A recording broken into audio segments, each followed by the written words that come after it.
ॐ नमस्ते गणपते त्वमेव प्रत्यक्षं तत्त्वमसि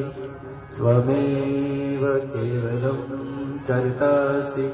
त्वमेव केवलं धर्तासि त्वमेव केवलं हर्तासि त्वमेव सर्वं खल्विदं ब्रह्मासि त्वं साक्षादात्मासि नित्यं ऋतं वच्मि सत्यं वच्मि अवत्वं माम् अववक्रतारम् अवशोतारम् अवधातारम्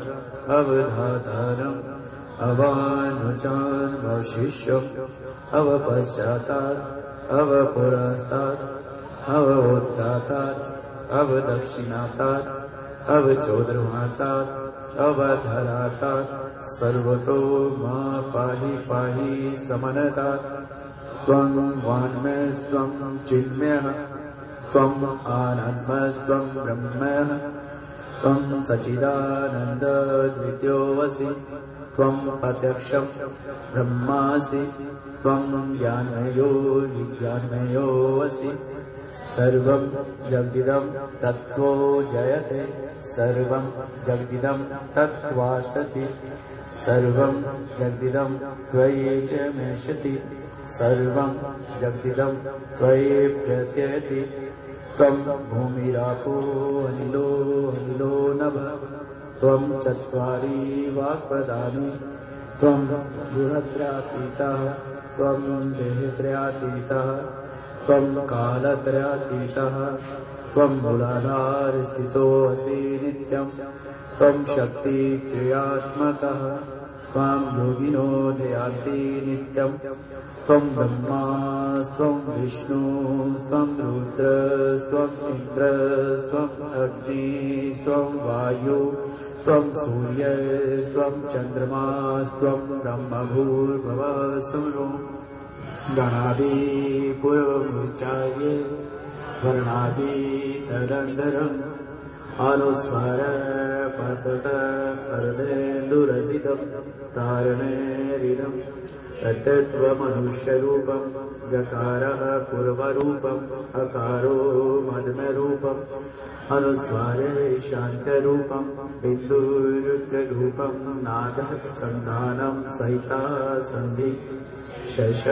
गणेश विद्या गणकऋषि निर्छन् गायत्री छन्दः गणपति देवता ॐ गणपते नमः एकदन्ताय विद्महे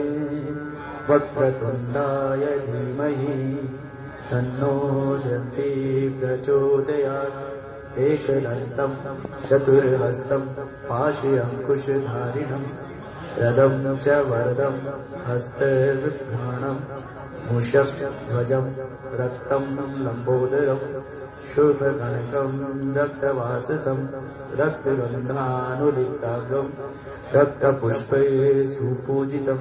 भक्तानुकम्पिनं देवं जगत्कारिणं आविर्भूतं च सृष्टियादो प्रकृते पुरुषात् परम् एवं ध्यान्ति यो नित्यं स योगी योगिनां नमो वार्तपते नमो गणपते नमः प्रमथपते नमस्ते अस्तु लम्बोदराय एकदन्ताय विघ्ननाशिने शिवसुताय श्रीवरदमूर्ते नमो नमः साक्षात् श्री आदिशक्ति माताजी श्री